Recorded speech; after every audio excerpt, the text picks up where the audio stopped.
How much progress is enough for my school? I mentioned earlier about substantial progress, but that can be so different from one school to the next. So, as a coordinator, you need to outline what is substantial progress in your school. Think about what getting better looks like through the filter, through the context of your school. We hear about schemes of work needing to be ambitious, but at the same time, they need to be realistic. It might be you put something in place and then you evaluate it half a term later and you tweak things a little bit. So a bit of educated trial and error. Try something out, change it if it needs to. What is success based on? Well, so many different things. And you've got to remember that we are in a very packed timetable. So teaching time may be one of your barriers. Consistency of teaching. So is it being done every week? Is it being done really well every week, or are we squeezing it in? Is it kind of falling off the edge of a timetable when we've had a particularly busy week? Is it the same teacher doing it, or if it's a couple of teachers, are they picking up from where the other leaves off? Is the curriculum well sequenced? Well, for those of you with the PLN scheme, it's been long and hard thought about. So yes, it does develop, it is sequenced and built up really, really sensibly. Have you got that teacher buy-in? So that passion I talked about earlier, the more your colleagues want to make primary languages work, the more it will. That's not to say they are fluent speakers, absolutely not. Absolutely no need for anybody teaching primary languages to be fluent in the language, as long as they feel supported by their scheme of work, whether it's the video lessons that the PLN scheme has with the native speaker, videos and audio files there to help them. So what is that school investment to support colleagues teaching languages? And I don't just mean financial, but also in terms of attitude as well.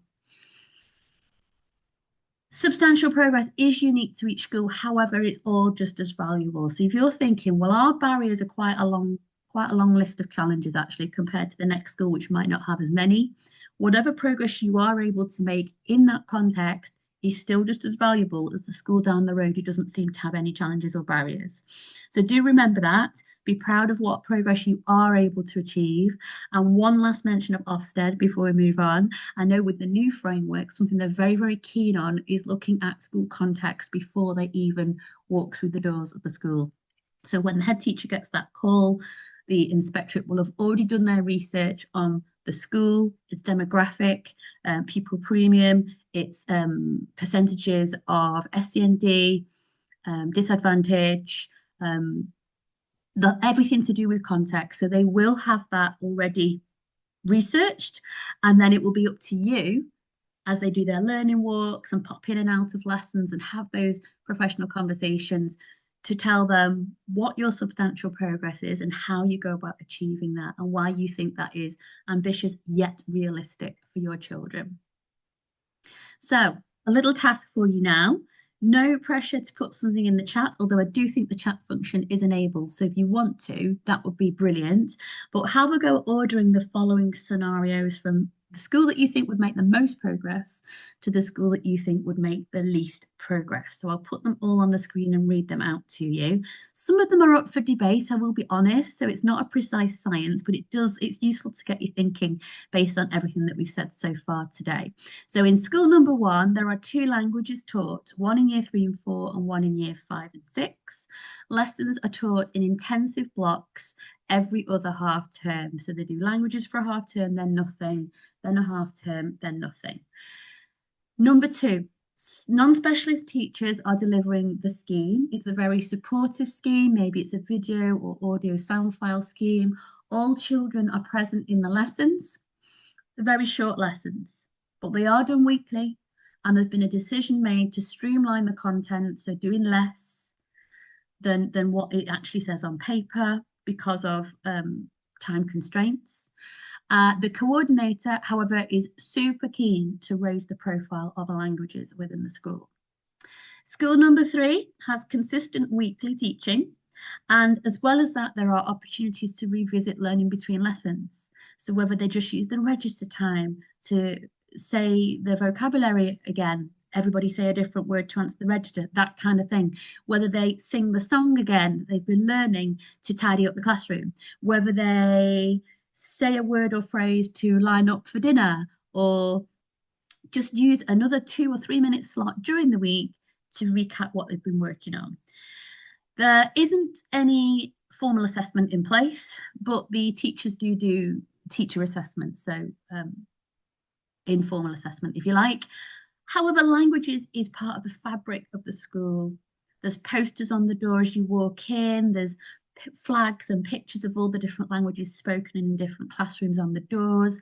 SLT are on board, they're there on the gate saying hello in the morning in the target language. They use it in assembly, there's a Star of the Week board. You get the idea, it's everywhere that you look.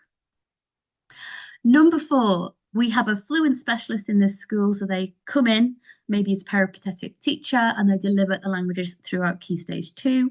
They deliver termly summative assessments, so formal assessments, and their lessons are an hour. However, they're every fortnight, not every week. And then number 5 is a school that uses floor books, those big, gorgeous, oversized books that have lots of pictures and descriptions and evidence of work. They use that to evidence their languages provision. They don't have individual books, they just use the floor books. And their priority is covering the content of the scheme. So if Ofsted come in and say, are you in week 4 because it's week 4? They are, because they made sure they are. Okay, so I'm going to let you read those over in your own mind. By all means, pop in the chat, which one do you think, which order did we say, from most to least? So even if you just put most equals whichever number at school and least equals whichever number school, or if you want to go for it and order all 5, that would be great.